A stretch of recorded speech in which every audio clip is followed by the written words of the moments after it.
ఆశ్రమంలో చిత్రను దత్తత తీసుకున్న రావు గారు ప్రమీల కూర్చొని ఉంటే అప్పుడే అమర్ అక్కడికి వచ్చేస్తాడు.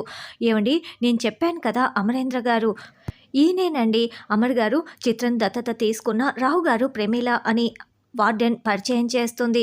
మీరు చిత్రం దత్తత తీసుకున్న తర్వాత అసలు ఏమేం జరిగిందో మొత్తం అమరేంద్ర గారికి వివరించండి అని వార్డెన్ చెప్పటంతో, తప్పకుండా చెప్తాము అని దత్తత తీసుకున్న తర్వాత ఏమేం జరిగిందో, చిత్ర వాళ్ళని ఎలా ఇబ్బంది పెట్టిందో ఏదో మొత్తం ఫ్లాష్ బ్యాక్ని చెప్పేస్తారు.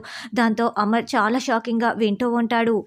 మొత్తం ఫ్లాష్ బ్యాక్ గతం చెప్పిన తర్వాత, ఇప్పుడు మేము కనీసం మంచినీళ్లు కూడా తాగలేని స్థితిలో ఉన్నామంటే దానికి పూర్తి కారణం చిత్రే బాబు, చిత్రే అని ప్రమీల ఏడుస్తూ చెప్తూ మాట్లాడుతూ ఉంటే అమర్ చాలా బాధగా వింటూ ఉంటాడు.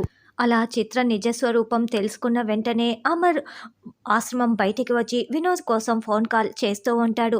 ఇంటి దగ్గర మనోహరి ఈ చిత్ర ఆశ్రమానికి వెళ్ళిందో లేదో, అక్కడ ఏం జరుగుతుందో ఏంటోనని చాలా టెన్షన్ పడుతూ ఉంటుంది.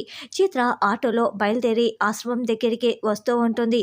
అమర్ వినోద్కి ఫోన్ చేయటంతో, అన్నయ్య చెప్పన్నయ్య అని వినోద్ మాట్లాడుతూ ఉంటాడు.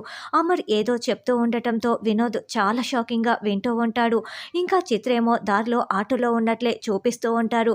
చిత్ర నిజస్వరూపం తెలిసిపోయింది కాబట్టి వినోద్కి అమర్ నిజం చెప్పేస్తే వినోద్ చిత్రని గెంటేస్తాడా అన్నది రానున్న ఎపిసోడ్లో తెలుసుకుందాం.